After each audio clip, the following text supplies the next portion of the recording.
Good morning student. आज हम बात करेंगे आपके मॉक टेस्ट नंबर सेकंड की, जो कि हमारा होगा M1 R5 का।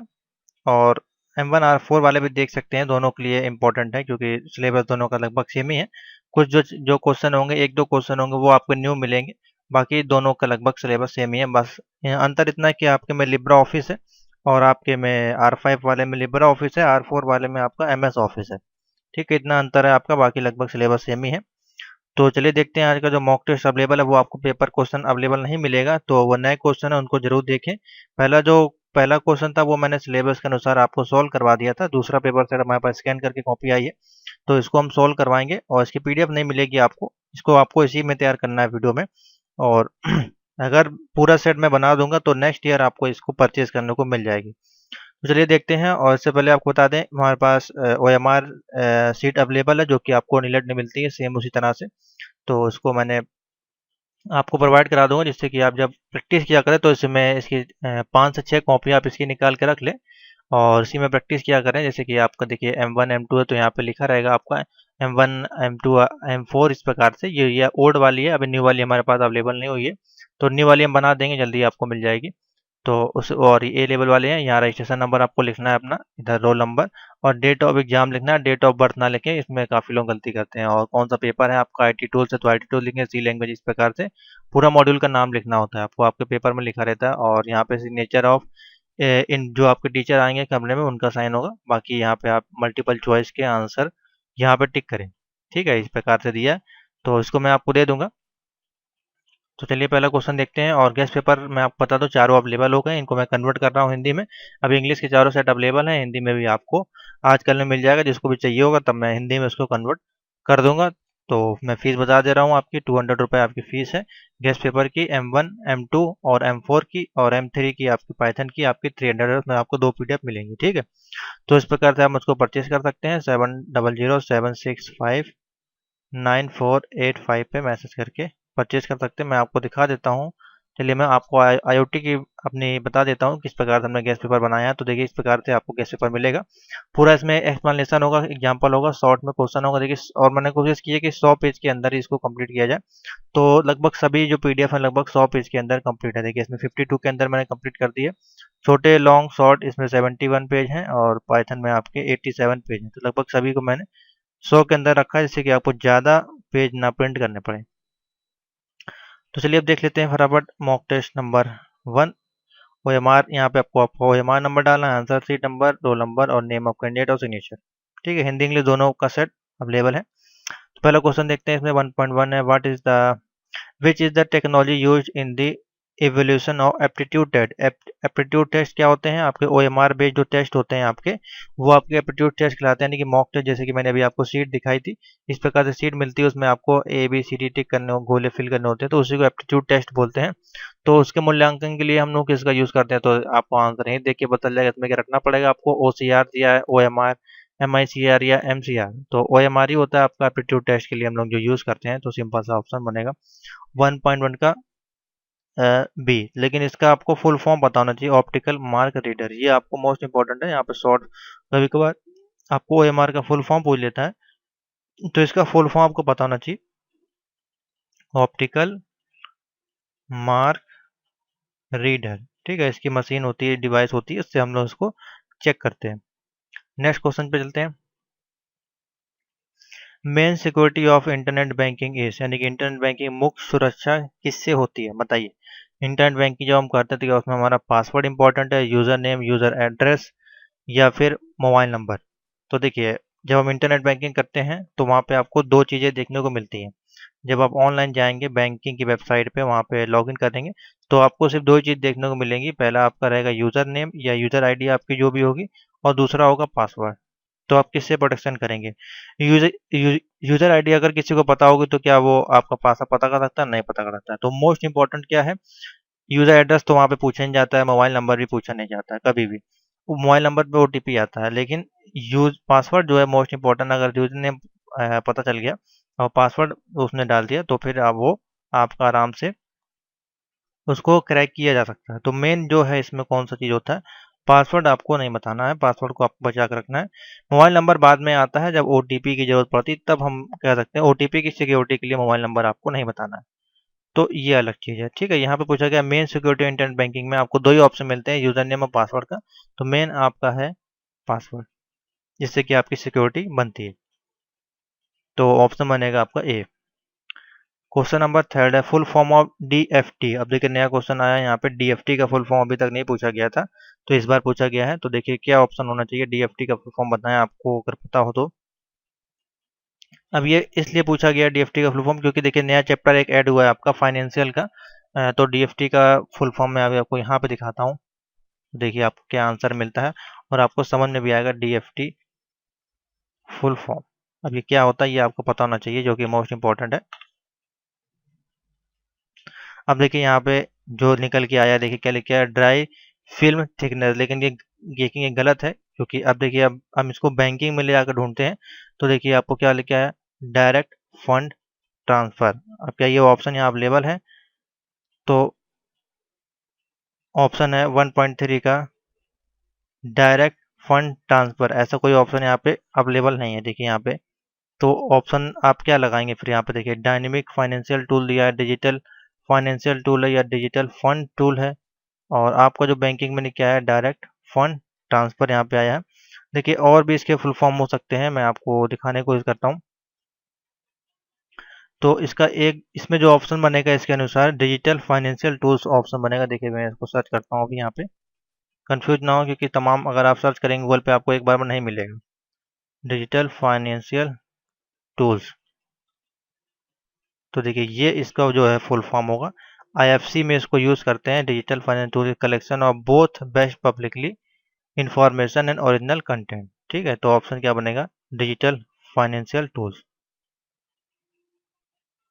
बेसिकली यहाँ पे सर्विसेज इनको देना चाहिए था, लेकिन ऑप्शन में नहीं दिया गया, कोई दिक्कत नहीं, इसके अनुसार ऑप्शन आपका बनेगा डिजिटल फाइनेंशियल टूल। लेकिन आज जो आप सर्च करने जाएंगे तो आपको ऑप्शन नहीं मिलेगा, इसीलिए मैंने आपको दिखाया कि जब सर्च करेंगे तो क्या ऑप्शन होगा और किस प्रकार से ढूंढना है। तो इसका अलग एक ऑप्शन होगा डिजिटल फाइनेंशियल टूल्स, यानी कि डिजिटल फाइनेंशियल की सर्विसेज होती हैं उन्हीं का एक टूल है। डायनेमिक और डिजिटल फंड ट्रांसफर होता है, देखिए यहाँ पे डिजिटल फंड टूल लिखा हुआ है, टूल नहीं होगा, ऑप्शन गलत होगा। 1.4 है which characteristics of computer distinguish it from electronic calculator. ऊपर देखते हैं हिंदी में यहाँ पर दिया होगा कि कंप्यूटर की कौन सी विशेषता उसे इलेक्ट्रॉनिक कैलकुलेटर से अलग करती है, यानी कि इलेक्ट्रॉनिक कैलकुलेटर को किस प्रकार से डिफरेंट है आपका कंप्यूटर की विशेषता से, यानी स्टोरेज के माध्यम में, वर्सेलिटी, एक्यूरेसी और ऑटोमेटिक। तो बताइए 1.4 का ऑप्शन क्या होना चाहिए। देखिए कंप्यूटर में आप कोई भी काम कर सकते हैं, लेकिन उसमें कभी कभार आपको एक्यूरेसी नहीं मिलती है। लेकिन कैलकुलेटर आपका जो है उसमें सिर्फ आप कैलकुलेशन ही कर सकते हैं और कोई काम नहीं कर सकते हैं। इसमें कोई एरर नहीं आती है आपकी, जो भी आप देंगे कमांड, यानी कि 5+5 देंगे तो वो 10 ही आपको प्रिंट करेगा। मान लीजिए आप कोई प्रोग्रामिंग कर रहे हैं C++ की, उसमें कहीं प्रोग्राम में एरर है तो वो आपको एरर देगा, इसलिए उसमें एक्यूरेसी नहीं होगी। लेकिन कैलकुलेटर आपका डिफरेंट है, वो आपका एक्यूरेसी देता है, तो ऑप्शन बनेगा यहाँ पे सी। ठीक है, एक्यूरेसी। स्टोरेज तो उसमें आपकी होगी नहीं, ऑटोमेटिक तो होगा नहीं, ये सारी चीज़ें नहीं होगी, तो एक्यूरेसी की डिफरेंट आपको देखने को मिलती है। 1.5 है इंक्लूड इंटरनेट ऑफ थिंग्स। यदि इंटरनेट ऑफ थिंग्स में शामिल क्या क्या होते हैं, सॉफ्टवेयर होते हैं, सेंसर्स, एक्यूरेशन, वाईफाई टेक्निक या ऑल ऑफ दिस। बताएं, सिंपल सा ऑप्शन है। तो इंटरनेट ऑफ थिंग्स जब हम यूज़ करते हैं तो उसमें हम लोग आपका आर्डिनो का सॉफ्टवेयर भी यूज़ करते हैं, सेंसर भी यूज़ करते हैं, वाईफाई भी यूज़ करते हैं, तो सभी चीज़ यूज़ करते हैं। तो ऑप्शन क्या बनेगा, ऑल ऑफ दिस। सिंपल सा है। सॉफ्टवेयर के लिए हम लोग आर्डिनो का सॉफ्टवेयर यूज़ करते हैं, सेंसर हम लोग यूज़ करते हैं, टेम्परेचर हो गया, तमाम तरह के सेंसर हमारे पास अवेलेबल है, और वाईफाई टेक्निक भी उसमें यूज़ करते हैं। तो ऑप्शन बनेगा आपका डी। 6 नंबर है to create a copy of file in the event of system file, यानी कि सिस्टम खराब होने की स्थिति में फाइलों को एक कॉपी बनाने के लिए हमें क्या करना चाहिए। यानी कि मान लीजिए आपके कंप्यूटर में आप काम कर रहे हैं, अचानक से कंप्यूटर बंद हो गया, तो उससे पहले आपको क्या करना पड़ेगा, कंप्यूटर आपका बंद होने के बाद आपकी फाइल ना डिलीट हो जाए, तो आप उसके लिए क्या करेंगे। देखिए ऑप्शन यहाँ पे क्या क्या दिए गए हैं, आपको रीस्टोर करेंगे, बैकअप करेंगे, फायरवॉल करेंगे या रिफंडेंसी करेंगे। तो देखिए 1.6 का ऑप्शन बनेगा, सिंपल सा एक ही चीज़ है। कोई भी जब हम वैसे व्हाट्सएप वगैरह, फेसबुक वगैरह भी यूज़ करते हैं, तो उसमें हमारे मान लीजिए आपने अनइंस्टॉल कर दिया उस ऐप को, उसके बाद आप क्या करते हैं, बैकअप करते हैं, जिससे कि आपकी जो भी कॉपी फाइल होती हैं वो आपकी मिल जाती है रिस्टोर होकर। तो ऑप्शन बनेगा बैकअप, रिस्टोर जब हम लोग करते हैं, जब हम लोग को विंडोज़ वगैरह को रिस्टोर करना होता है, उसके लिए डिलीट डेटा को हम लोग करते हैं। बैकअप जब हम कोई चीज़ को एकदम से हटा देते हैं और यानी कि अनइंस्टॉल कर देते हैं सॉफ्टवेयर को, उसके लिए हम लोग बैकअप का यूज़ करते हैं। बैकअप में आपकी जो फाइल होती है वो कॉपी होती है, रिस्टोर आपकी वो डिलीट हो जाती है एक तरह से। 1.7 है which is the character in coding standard that provide unique number of every character, यानी कि जब हम वर्ड एनकोडिंग करते हैं तो उसमें जो प्रत्येक वर्ण होती है उसकी विशिष्ट संख्या किस प्रकार में प्राप्त होती है, यूनिकोड में, स्काई कोड में, या एनिक में, या आईबीएम में। ये अच्छा क्वेश्चन है, काफ़ी पूछा जा चुका है। तो देखिए कोई भी आपका जो एनकोडिंग होगा वो हम लोग जो एक हर बार आपको स्टैंडर्ड यूनिक नंबर प्रोवाइड करेगा वो किसमें मिलेगा, स्काई कोड में मिलेगा, क्योंकि इसमें कैरेक्टर आपको ज़्यादा होते हैं और उसमें तमाम तरह के सिंबल वगैरह सब कुछ इसमें शामिल हो जाते हैं। तो ऑप्शन बन जाएगा 1.7 का बी। स्काई कोड ही हमेशा ऑप्शन होगा जब भी कोई कैरेक्टर के बारे में पूछा जाए। पुराना क्वेश्चन है ये। क्वेश्चन नंबर 8 है what types of telecommunication hardware allow you to access the web, यानी किस तरह का दूरसंचार हार्डवेयर आपको वेब में पहुंच की अनुमति देता है, यानी कि कौन सा टूल्स है जो हम इसके माध्यम से, हार्डवेयर टूल्स पूछा गया है। यहाँ पे ब्राउजर देखिए ऑप्शन दिया गया है, एफटीपी प्रोटोकॉल है, मॉडेम है, आईआरसी दिया गया है। बताइए इसमें से क्या ऑप्शन होना चाहिए। तो ब्राउजर तो आपका कोई हार्डवेयर टूल्स तो नहीं है, आपका एप्लीकेशन सॉफ्टवेयर है। एफटीपी भी आपका एप्लीकेशन सॉफ्टवेयर है। आईआरसी भी आपका एप्लीकेशन टूल है। तो मॉडेम जो है उसको आप छू सकते हैं ना, हार्डवेयर एक होता है अलग से, उसको हम प्लग इन करते हैं। तो ऑप्शन क्या बनेगा, मॉडेम ऑप्शन बनेगा, क्योंकि ये आपका क्या कहलाता है, हार्डवेयर कहलाता है, हार्डवेयर पार्ट है। ठीक है, टेलीकम्युनिकेशन हार्डवेयर, ये तीनों आपके क्या है, सॉफ्टवेयर पार्ट है। यहाँ से आंसर आपको निकालना है। अगर आप ये समझ गए कि यहाँ कौन सा हार्डवेयर है कौन सॉफ्टवेयर, तो आप आसानी से इसका आंसर निकाल सकते हैं।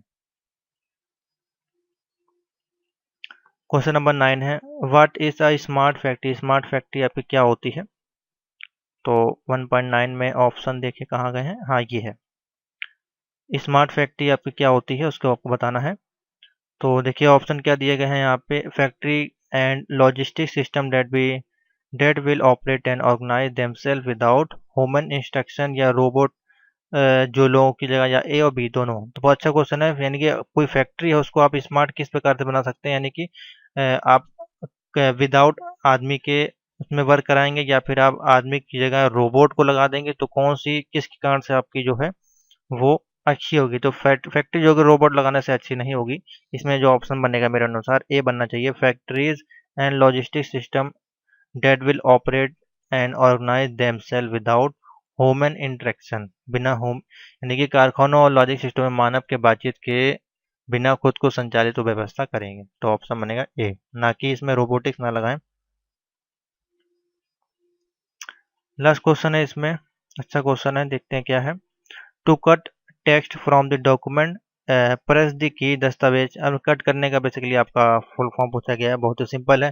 तो आपको पता है कट हम लोग किस प्रकार से करते हैं किसी भी चीज़ को, कंट्रोल एक्स से, कंट्रोल सी आपसे कॉपी करते हैं, कंट्रोल के से हम बुक मार्क लगाते हैं, कंट्रोल ए से ऑल सेलेक्ट करते हैं। तो मैं आपको बस लिख दे रहा हूँ यहाँ पे, ऑल के लिए हो गया, कंट्रोल सी कॉपी के लिए हो गया, जिससे कि आप भूले ना। ये आपका बुक मार्क के लिए हो गया, ये हाइपर लिंक वगैरह लगाते हैं जो आप, और कंट्रोल एस आपके लिए कट के लिए हो गया। ठीक है, दूसरी की और मैं बता दे रहा हूँ, CTRL+ V हो गया आपके पेस्ट के लिए। ठीक है, इतनी चीज़ें हो गई आप। ठीक है, तो ये सारी की आप याद कर लें शॉर्टकट की, जो कि मोस्ट इंपॉर्टेंट है, ये आपके हर सॉफ्टवेयर में यूज़ होंगी, चाहे आपका लिब्रे ऑफिस हो या फिर आपका MS ऑफिस हो। ठीक है, तो यहीं तक रखते हैं, इसमें आगे चलते हैं और उसका देखते हैं फटाफट ट्रू एंड फॉल्स। तो यहाँ तक आपको क्वेश्चन समझ में आ गए, बहुत ही बेसिक से क्वेश्चन, इंपॉर्टेंट क्वेश्चन को जरूर आप तैयार कर लें। और प्रीवियस ईयर्स के पेपर भी आप इसको देखते रहें, जो ओल्ड वाले सिलेबस के साथ थे वो न्यू वाले बच्चे भी देख सकते हैं, क्योंकि सिलेबस आपका सेम ही है। हम बात करते हैं इसमें आपके ट्रू एंड फॉल्स से कुछ इंपॉर्टेंट क्वेश्चन है, देखिए यहाँ पे। तो पहला नंबर है, यहाँ पे बोला गया है minimum zoom percentage in Libra office writer is 20%। अब मिनिमम जूम आपका पूछा गया, देखिए किसने पूछा गया, लिब्रा ऑफिस राइटर। तो हम इसी को ओपन कर लेते हैं, जिससे कि हम आपको एक्सप्लेन कर सकें। लिब्रा ऑफिस राइटर पे हम चलते हैं अभी। लिब्रा ऑफिस,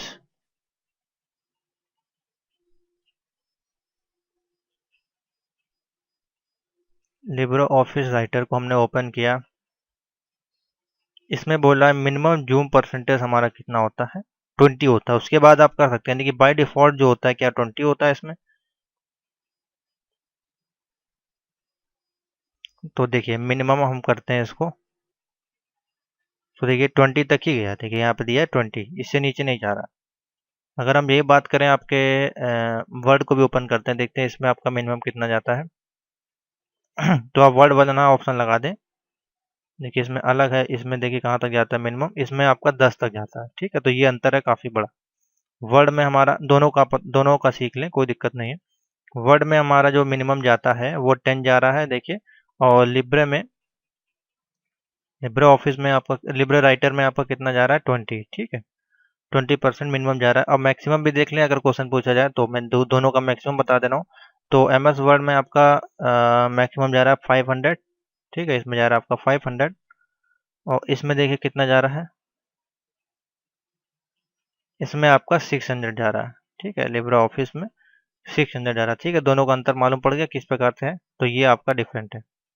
तो बिल्कुल ऑप्शन क्या बन जाएगा, ये तभी आपको मालूम होगा जब उसकी प्रैक्टिस करेंगे, सॉफ्टवेयर ओपन करेंगे, तो ऑप्शन क्या हो जाएगा, बिल्कुल ठीक है। न्यूनतम बोला 20%, तो आपका ठीक है। लिब्रा ऑफिस पूछा, एम एस वर्ड पूछा हो तो 10 ऑप्शन होना चाहिए। ठीक है, दोनों का ऑप्शन आप समझ लें।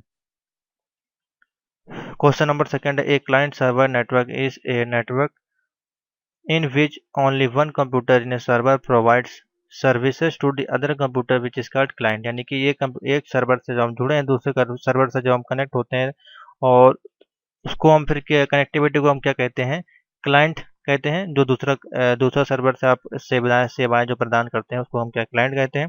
तो बिल्कुल सही है। अब एक सर्वर से दूसरे सर्वर में कनेक्ट है तो ये आपका यूज़र है, ये आपका क्लाइंट होगा जिससे कि आप आपस में कनेक्टिविटी कर रहे हैं। तो ऑप्शन क्या बनेगा, बिल्कुल सही। यानी कि एक क्लाइंट सर्वर नेटवर्क एक नेटवर्क है। ठीक है, ये आपका क्लाइंट नेटवर्क नेटवर्क है जिससे एक कंप्यूटर सर्वर से दूसरे से जुड़ा हुआ है, और ये आपको कनेक्टिविटी कहलाएगा, जिसको कि हम क्लाइंट कहते हैं। बिल्कुल सही है। क्वेश्चन नंबर 3 है, presentation graphics software can convert numeric data into chart. तो अच्छा क्वेश्चन है। यानी कि जो प्रेजेंटेशन ग्राफिक्स हम बनाते हैं सॉफ्टवेयर के द्वारा, उनकी संख्या को सारणियों में परिवर्तित किया जा सकता है। यानी कि जब हम अब पावर पॉइंट वगैरह या एक्सेल वगैरह यूज़ करते हैं, तो उसमें हम ग्राफिक जो बनाते हैं उसको हम क्या कन्वर्ट कर सकते हैं डेटा इनटू चार्ट में। तो आपके जो चार्ट होते हैं तमाम तरह के एक्सेल में जो हम यूज़ करते हैं, तो बिल्कुल आप कन्वर्ट कर सकते हैं, उसमें कोई भी दिक्कत नहीं। कोई भी डेटा आप उसमें होगा आपका संख्या में, आप उसको चार्ट में कन्वर्ट कर सकते हैं। मैं आपको दिखा देता हूँ, नहीं तो फिर आप भूलेंगे, समझ में नहीं आया। विंडो दबा के आर दबाएं, लिखें यहाँ पे एक्सेल, और यहाँ पे आप कोई भी मान लीजिए डेटा देते हैं, कोई भी एक बाय डिफ़ॉल्ट की तरह बेसिक से। अब इसको आप कन्वर्ट करना चाहते हैं चार्ट में, तो आप इसको चार्ट में कन्वर्ट कर सकते हैं। यहाँ पे चार्ट का ऑप्शन आपको मिलता है, डेटा में जाके इंसर्ट में जाके देखिए यहाँ पे ये सारे चार्ट वगैरह आपको दिए गए हैं। ठीक है, तो आपकी किसी में भी आप कन्वर्ट करना चाहते हैं यहाँ से बना सकते हैं, या वर्ड एक्सेल पावर पॉइंट में करना चाहते हैं तो उसमें भी आप कर सकते हैं। तो बिल्कुल आसान है, बिल्कुल यही आपसे पूछा गया कि आप उसको कन्वर्ट कर सकते हैं, तो बिल्कुल आप कर सकते हैं। प्रेजेंटेशन की बात करें तो आप पावर पॉइंट में जाके भी उसको भी कर सकते हैं। क्वेश्चन नंबर 4 है यहाँ पे, IFSC is an even 8 digit in mandatory for transfer of fund through NEFT and RTGS। यानी कि IFSC जो होता है आपका एक 11 डिजिट का कोड होता है, जो कि NEFT के माध्यम से ट्रांसफर करने के लिए अनिवार्य होता है। तो क्या ये सही है? तो देखिए बिल्कुल ठीक है। IFSC में जो आपकी डिजिट होती है वो कितने डिजिट की होती है, 11 डिजिट की होती है। मैं आपको सर्च करके दिखा देता हूँ। IFSC कोड,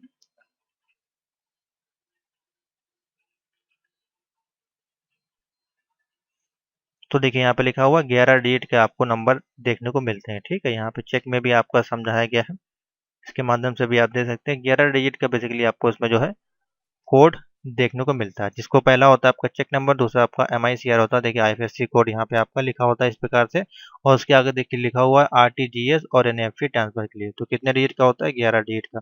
तो क्या बिल्कुल सही है, अनिवार्य होता है, तो बिल्कुल अनिवार्य होता है, इसलिए ऑप्शन बनेगा ट्रू। 5 नंबर है, IIoT stand for industrial things of thing. ये पहले मॉक टेस्ट में आपका आया था, तो ऑप्शन बनेगा बिल्कुल ठीक है। IIoT, अगर IoT होगा तो इंटरनेट ऑफ थिंग, IT होगा तो आपका industrial institute of internet of thing, मैंने आपको बताया था। 6 नंबर है, USSD means unstructured supplementary service data allows user without a smartphone internet connectivity। और *99 है, ये आपका न्यू वालों के लिए है, ओल्ड वाले में सिलेबस में नहीं है। बहुत अच्छा क्वेश्चन है, यानी कि जब हम आपने मोबाइल कभी यूज़ किया होगा तो उसमें हम लोग ये नंबर दबाते हैं जब आपके पास इंटरनेट वगैरह नहीं होता है आपके, और इस नंबर से आप क्या क्या कर सकते हैं, तो मोबाइल बैंकिंग वगैरह सारा काम आप इस नंबर से भी कर सकते हैं अगर आप इस नंबर को गूगल पे लिखें, जिसको बेसिकली आपको अपने मोबाइल पे यूज़ करना होता है। *99# देखिए नंबर मैं अभी डायल करता हूँ यहाँ पे। तो ये आपका USD based online offline mobile payment के लिए आप इसको यूज़ कर सकते हैं। तो इसका मैं इमेज आपको दिखा दूँ किस प्रकार से वर्क करता है। देखिए आप यहाँ पे जैसे ही टैप करेंगे आपके सामने ऑप्शन आएगा send money, request money, check balance, my profile, अगर आपने यूपीआई से इसको कनेक्ट किया होगा तो ये सारे ऑप्शन आपके फ़ोन में आएंगे। और इस प्रकार से आप ये कि वेलकम टू भीम वगैरह जो भी बैंक से अगर आपको अकाउंट एक बार रजिस्ट्रेशन इसमें करना होता है, फिर आप इसी नंबर से बिना इंटरनेट के भी पेमेंट कर सकते हैं। तो वही यहाँ पूछा गया है क्या इसका फुल फॉर्म ये होता है, और इसके अनुसार *99# से क्या आप इसमें पेमेंट वगैरह कर सकते हैं, तो बिल्कुल आप कर सकते हैं। ऑप्शन क्या बनेगा, true. 7 number MISCR stand for magnetic ink character reader. तो देखिए अभी आपको OMR का पूछा गया था, अब यहाँ पे MICR का पूछा गया है, तो बिल्कुल सही ऑप्शन है इसका MICR का magnetic ink character reader, option ठीक है। Question number 8 Ubuntu developed by UK based company called Canonical Limited. Ubuntu को जो बनाया था उस कंपनी का नाम क्या था, कैनोनिकल लिमिटेड। तो बिल्कुल ठीक है। तो इसमें लगभग जो आंसर है लगभग सारे ट्रू ही हैं। 2.9 in the smart factory worker machine and resources communicate easily. तो बिल्कुल ठीक है।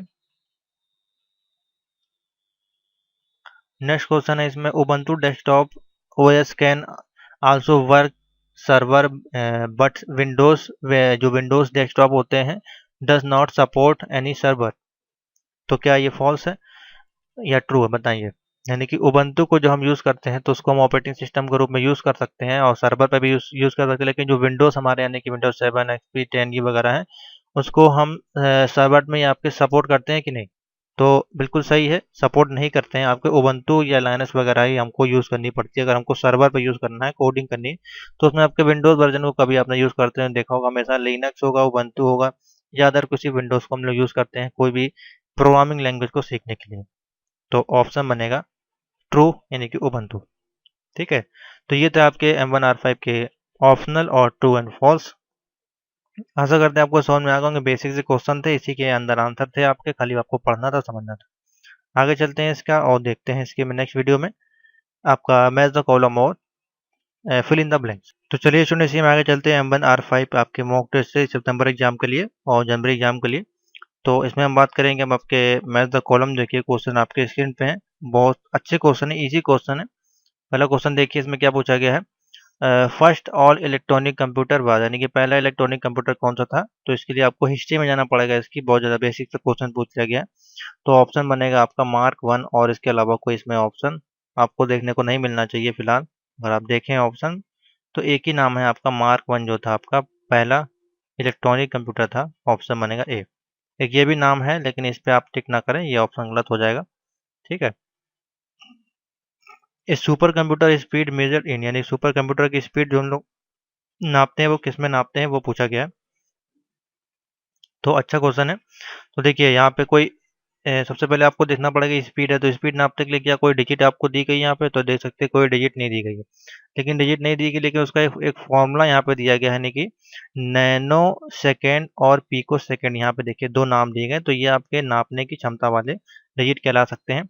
तो ऑप्शन बनेगा यहाँ पे 3.2 का नैनो सेकेंड और पिको सेकेंड। ठीक है। तो किस में नापते हैं, नैनो सेकेंड और पिको सेकेंड की इतने बारीकी में नापते हैं उसकी क्षमता की, इतनी तेज वो आपका काम करता है आपका सुपर कंप्यूटर कि उसको नैनो सेकेंड में उसको नापना पड़ता है। क्वेश्चन नंबर 3 है यहाँ पे command to get long list of file in Linux, यानी कि लिनक्स में फाइल की लंबी सूची पाने के लिए हम कौन सा कमांड यहाँ पे लगाते हैं। यानी कि यहाँ पे हमको बेसिकली कमांडिंग करनी है। तो अगर आपको पूरी लिस्ट निकालनी है, लॉन्ग लिस्ट निकालनी है, तो उसके लिए कौन सा कमांड निकालेंगे। देखिए यहाँ पे दो कमांड दिए गए, एक MD और MKDIR, और देखिए IS के साथ -L। इसको जब हम लोग यूज़ करते हैं तो हम लोग बेसिकली विंडोज़ में यूज़ करते हैं, और जब हम लोग लाइनक्स के कमांड यूज़ करते हैं यहाँ पे, तो देखिए हमेशा डैश के साथ कोई ना कोई संख्या लिखी जाती है, आर हो सकती है, कोई भी संख्या हो सकती है, डब्ल्यू हो सकती है। तो हमेशा जब भी डैश के साथ लिखी हुई संख्या, तो हमारा वो कमांड कौन सा कहलाएगा, लाइनक्स का ही कमांड कहलाएगा, ये आप जरूर ध्यान रखें। और जब भी हम लोग विंडोज़ की कमांड यूज़ करते हैं तो हम लोग देखिए यहाँ पे इस तरह से लिखते हैं, dir cls कॉपी स्पेस कौन, तमाम तरह के कमांड यूज़ करते हैं उसको रिकॉल करने के लिए, या बनाने के लिए, या रिमूव करने के लिए, या कुछ भी हो सकता है, या लिस्ट लेने के लिए हम लोग विंडोज़ में हम लोग डालते हैं लिस्ट कोई निकालनी डायरेक्टरी की, तो हम लोग dir। अब लिनक्स में हमको कोई लिस्ट निकालनी है तो ILS-L इस प्रकार से लिस्ट हम लोग निकाल सकते हैं।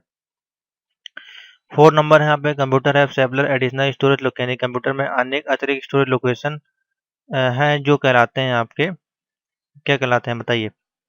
कंप्यूटर में एक से अधिक अगर स्टोरेज है उसमें, तो देखिए क्या ऑप्शन दिया है यहाँ पे, सर्वर है, F7 है, CPU है, स्टेटस बार है। तो क्वेश्चन नंबर आपका 4 है बेसिकली। तो एडिशनल स्टोरेज जब हमारे लोकेशन में होते हैं, तो वो आपके बेसिकली स्टोर किस में होते हैं, जाके रजिस्टर में स्टोर होते हैं, यानी कि एक से ज़्यादा अगर स्टोरेज आपके होते हैं तो ऑप्शन कहलाता है रजिस्टर। इसके लिए हमने ए लेवल की क्लास लगाई थी, उसमें ये आपको समझाया था, ए लेवल वाले स्टूडेंट होंगे उनको ये क्वेश्चन समझ में बेसिकली आ जाएगा। एक से ज़्यादा स्टोरेज जो होते हैं हमारा रजिस्टर में, रजिस्टर फिर वो कहलाते हैं आपके। सेकेंडरी स्टोरेज होती है, प्राइमरी स्टोरेज होती है, उसके अनुसार। 3.5 a particular area where we can write text that is show on every page. तो देखिए एक पर्टिकुलर एरिया है, मान लीजिए आपका कोई पेज है, वर्ड का ही पेज है आपने यहाँ पे कोई टेक्स्ट लिखा मान लीजिए, और ये कह रहा है कि वो सभी पेज पे शो होना चाहिए। तो देखिए उसके लिए हम लोग क्या यूज़ करेंगे, देखिए कोई ऑप्शन यहाँ पे आपको दिख रहा है, तो देखिए यहाँ पे एक ऑप्शन दिख रहा है, अगर आप गौर से देखें, अगर आपको दिख रहा है उसमें से ऑप्शन, तो आप मुझको बताएं, फिर मैं आपको समझाता हूँ। तो देखिए जब भी हम लोग वर्ड, एक्सेल, पावर पॉइंट का यूज़ करते हैं, तो उसमें हम लोग कभी हेडर और फुटर फाइल को यूज़ करते हैं, तो जब हम लोग, हमको एक ही बार लिखना होता है, अगर हमने हेडर में लिख दिया, फिर देखिए वो बार बार उसको यूज़ नहीं करना होता। देखिए मैं आपको दिखा दे रहा हूँ, पता ही होगा आपको, वैसे बताने की जरूरत नहीं है, बेसिक सा क्वेश्चन है, फिर भी मैं आपको दिखा दे रहा हूँ। एक बार एक पेज पे आपको लिखना होता है, वो सभी पेज में ऑटोमेटिकली आ जाएगा। अभी हम इसको छोटा करते हैं। अब हम देखिए डबल क्लिक किया, देखिए हेडर का ऑप्शन आपका ओपन हो गया। अब ठीक है, अब यहाँ पे लिखते हैं वेलकम तो टेक, हमने ये लिखा। ठीक है, इसको हम बड़ा करते हैं, तो इसको हम बीच में लाते हैं, इस प्रकार से हमने लिखा, देखिए ठीक है। अब इसको हम कैंसिल करते हैं। अब देखिए हमने हमने से एक पेज में लिखा है अभी, ठीक है, अभी नीचे आते हैं, और अभी हम इंटर करके दूसरे पेज पे जाते हैं। इस प्रकार से देखिए ऑटोमेटिकली अभी हमने कितने एंटर से हम दबा रहे हैं, और नीचे आता जा रहा है, और देखिए हर पेज पे ये आपका लिख के आ गया, हमने से एक ही पेज पे लिखा था। ठीक है, इसी प्रकार से यहाँ पे आप लिख सकते हैं थैंक यू, मान लीजिए आपने लिखा फुटर में, ये भी क्वेश्चन पूछा जा सकता है, तो इसको भी हम यहाँ पे लिख देते हैं बीच में करके, इस प्रकार से। तो अब देखिए नीचे आपका थैंक यू लिख के आ जाएगा, ऊपर वाले कॉलम में आपका welcome to tech video group. तो वही आपका पूछा गया, तो किस में हम लोग लिखते हैं, हेडर में। ठीक है, या हेडर का ऑप्शन हो सकता है, या फुटर का भी ऑप्शन हो सकता है। तो ऑप्शन बनेगा 3.5 का G. 6 number in LibreOffice Impress में which of the following key is use to end presentation. अब देखिए लिब्रा ऑफिस इम्प्रेस के बारे में पूछ रहा है यहाँ पे, लिब्रा ऑफिस आपका power MS word, MS office का नहीं पूछ रहा है, MS ऑफिस प्रेजेंटेशन का नहीं पूछ रहा है। लिब्रा ऑफिस इम्प्रेस के लिए जब हमको प्रेजेंटेशन कोई हमने चला रहे हैं स्क्रीन पे, उसको हमको कैंसिल करना है, उसके लिए कौन सी की यूज़ करते हैं, तो कैंसिल करने के लिए लगभग सभी में ही हमारे जो की होती है वो एस्केप ही की होती है, यानी कि एस्केप दबा देते हैं तो आपका प्रेजेंटेशन जो है वो रुक जाता है, फिर से आप उसमें डिजाइनिंग दे सकते हैं। तो ऑप्शन क्या बनेगा, एस्केप। ये दोनों में यूज़ करते हैं, वर्ड में भी, आपका पावर पॉइंट में भी, और प्रेजेंटेशन में भी। 7 नंबर है, what do you see at the bottom of MS Word and status of Windows. तो देखिए बॉटम में पूछ रहा है, बहुत अच्छा क्वेश्चन है।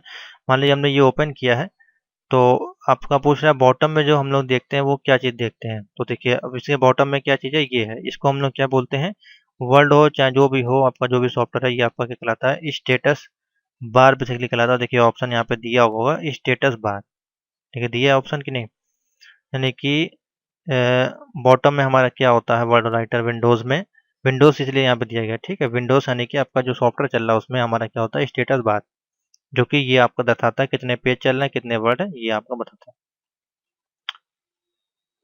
क्वेश्चन नंबर 8 है, who are the major player in virtual reality. Virtual reality में प्रमुख प्लेयर आपका कौन सा है इसमें।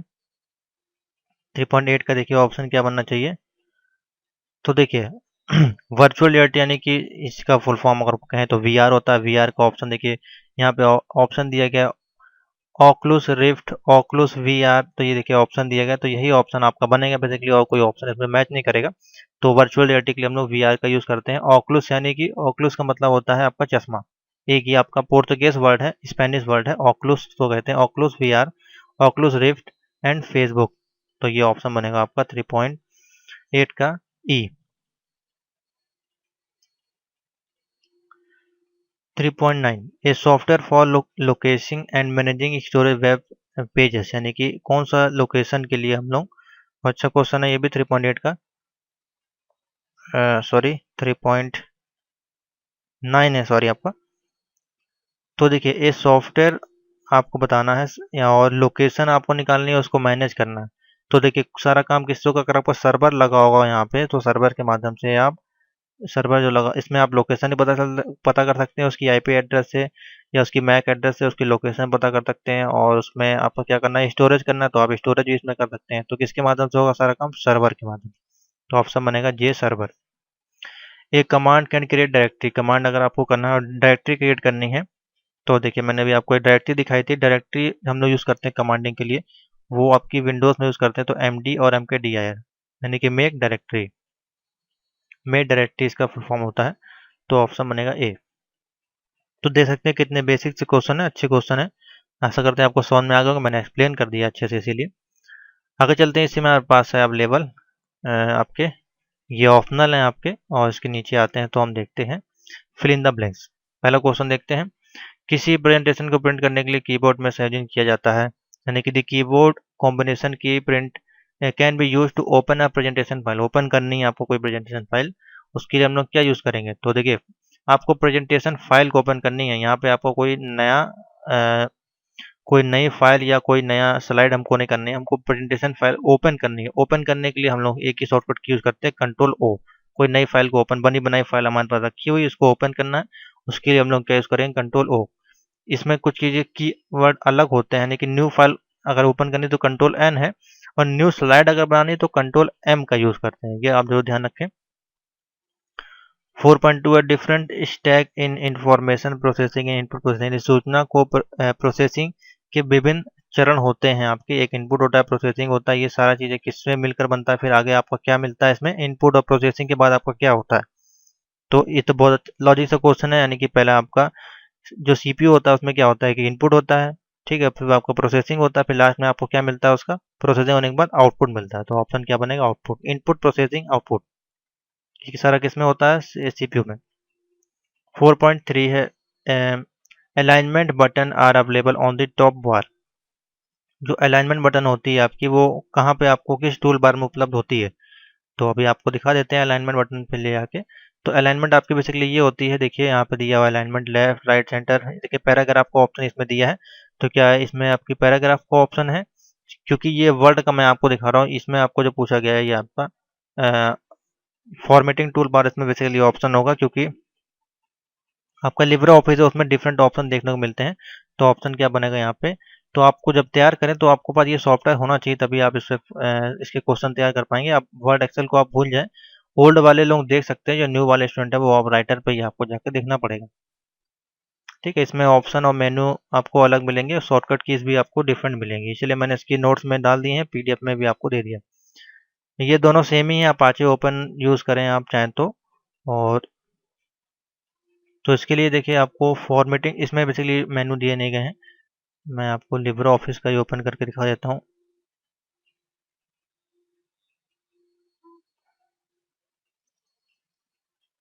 लेटेस्ट वर्जन यूज़ करेंगे तो आपको सेम ऐसे मेनू आपको देखने को मिलेगा। हमारे पास जो लेटेस्ट वर्जन हमने इंस्टॉल नहीं किया है, ओल्ड वर्जन पे हम काम कर रहे हैं। तो जो इसका फॉर्मेटिंग देखिए टूल बार है, ये आपका फॉर्मेटिंग मेनू में गई, ये टूल बार हो, यहाँ पे ऑप्शन आता है जब आप लेटेस्ट वर्जन यूज़ करेंगे। तो इसमें देखिए अलाइनमेंट का ऑप्शन आपको मिला है, तो इसी के अनुसार जो आप ऑप्शन बनेगा वो आपको क्या बनेगा, फॉर्मेटिंग टूल बार। ये किसमें बनेगा आपका, जब हम यूज़ करेंगे लिब्रे ऑफिस। अगर वर्ड की बात करें तो देखिए इसमें पैराग्राफ में ऑप्शन मिलता है, पैराग्राफ वाले मेनू में। ठीक है, तो कंफ्यूज ना हो, दोनों में अलग ऑप्शन मिलेंगे। तो ऑप्शन बनेगा ए। 4 नंबर है one one can copy from one location to another location पे अगर आपको ले जाना है उसके लिए क्या पूछा गया है, इज नोन एज। देखिए कोई यहाँ पे क्या शॉर्टकट की आपको दी है, कोई शॉर्टकट की नहीं दी गई, तो इसके लिए ऑप्शन क्या बनेगा, देखिए बहुत सिंपल सा है। यानी कि आपसे पूछ रहा है कोई, जैसे कि मान लीजिए ये फ़ोल्डर आपका बना हुआ है और एक फ़ोल्डर ये है, आपको यहाँ से यहाँ लेना है तो आप क्या करेंगे, 2 ऑप्शन करेंगे, या तो इसको कॉपी करके यहाँ पे पेस्ट कर देंगे या कट करके पेस्ट कर देंगे, या तीसरा ऑप्शन है इसको आप उठाएँगे डायरेक्टली और यहाँ पे डाल देंगे। इसको क्या कहते हैं, ड्रैग एंड ड्रॉप ऑप्शन बोलते हैं। आपने फ़ोल्डर को किया होगा इस प्रकार से यूज़, इसको कहते हैं ड्रैग एंड ड्रॉप। जैसे कि मैं अगर आपको दिखाने की कोशिश करूँ, इसको कहते हैं drag and drop. Question number था आपका 5 पे चलते हैं। Encryption technique improve a network, यानी कि इनक्रिप्शन टेक्निक जो आपकी है वो नेटवर्क को बेहतर करती है। 4.5 में देखिए किसके माध्यम से होगा ऑप्शन, तो सिक्योरिटी के माध्यम से। अगर सिक्योरिटी होगी तो इनक्रिप्शन जो आपकी होगी वो बढ़िया होगी, बेहतर होगी, तो ऑप्शन बनेगा सिक्योरिटी। इसको आप नोट कर लें कॉपी में, ये क्वेश्चन आपको मिलेंगे नहीं। Option is found in edit menu in Libra office, यानी कि लिब्रा ऑफिस में एडिट मेन्यू का ऑप्शन मिलता है, कहाँ मिलता है, यानी कि लिब्रा ऑफिस जो हम यूज़ करते हैं उसमें एडिट मेन्यू का ऑप्शन हमको कहाँ मिलता है। 4.6 का देखिए ऑप्शन क्या बनेगा, एडिट और मेन्यू का ऑप्शन मिलता है हमें फाइंड और रिप्लेस वाले फोल्डर में। ठीक है, तो मैं लिब्रा ऑफिस को ओपन ही कर देता हूँ यहाँ पर, जिससे कि आपको बार बार, तो लिब्रा ऑफिस राइटर ओपन करते हैं।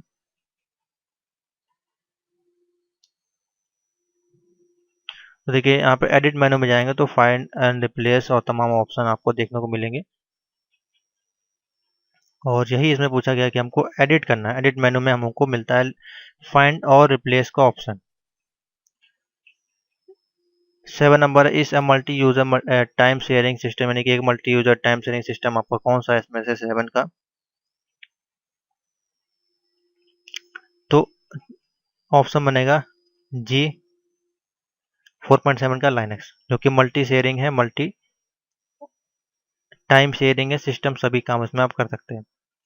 8 number is a device that connect multiple computer into network with multiple communication link can be operation simultaneously, यानी कि एक ही साथ आपको काफ़ी ज़्यादा सुविधाएं अगर कंप्यूटर में आपको लेनी है तो किसके माध्यम से ले सकते हैं। देखिए यहाँ पे ऑप्शन दिए गए हैं तमाम, बताइए अगर आपको जो भी इसमें लगे। 4.8 है, मैं ऑप्शन दिखा दे रहा हूँ यहाँ पे। तो एक ही डिवाइस से अगर आपको तमाम तरह के कनेक्शन करने हैं नेटवर्क में, तो हम लोग बेसिकली किसका यूज़ करते हैं, स्विच का। यानी कि एक स्विच आपने लगवा दिया यहाँ पे, इससे आप जितने चाहे उतने, एक स्विच में बेसिकली आपको 24 पोर्ट होते हैं या 16 पोर्ट होते हैं या 8 पोर्ट होते हैं या 4 पोर्ट, इस प्रकार से स्विच आते हैं।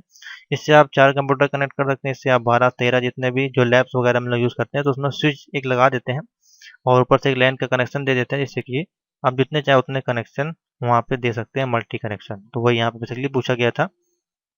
4.9 है POP and are protocol use by mail server conjunction and with SMTP to receive a hold email for hosting के लिए। तो देखते हैं 4.8 में क्या ऑप्शन है। तो देखिए POP3 को हम लोग किसके साथ यूज़ करते हैं, IMAP4 के साथ यूज़ करते हैं। POP का जब वर्ड आए तो आपको IMAP4 आपको दिख जाएगा, या POP का फुल फॉर्म पूछा जा सकता है, या IMAP के, ये आपका ओल्ड क्वेश्चन है, R5 वाले बच्चों के लिए है, और न्यू में भी आपका ये ऐड कर दिया गया, तो ऑप्शन बनेगा 4.9 का जी। लास्ट है आपका Linux based operating system design computer smartphone network server, तो कौन सा ऑप्शन बनेगा, सिंपल सा है लाइनक्स बेस्ड आपका ऑपरेटिंग सिस्टम का नाम पूछा गया। अब यहाँ पे लाइनक्स ना लगाएं option, Linux based operating system का नाम क्या है, उबंटू। ठीक है, उबंटू है, रेड हैट है, रेडमिंट, तमाम तरह के नाम आते हैं। यहाँ पे जो अवेलेबल है वो उबंटू है, तो 4.10 का ऑप्शन बनेगा Linux based operating system Ubuntu. तो यहीं तक था स्टूडेंट आपका M1R5 को मैंने सॉल्यूशन कर दिया है पूरा पेपर। न्यू क्वेश्चन है, ये नए क्वेश्चन आपको देखने को नहीं मिलेंगे, इसको जरूर आप नोट कर लें। OMR जिनको नहीं मिली है उसको मैं इसके डिस्क्रिप्शन में लिंक डाल दूंगा, OMR आप उसको डाउनलोड कर लें और उसमें प्रैक्टिस करेंगे तो आपको अच्छे से तैयार हो जाएगा। ठीक है, तो thank you for watching. Next video हम लोग बात करेंगे M2R5 की।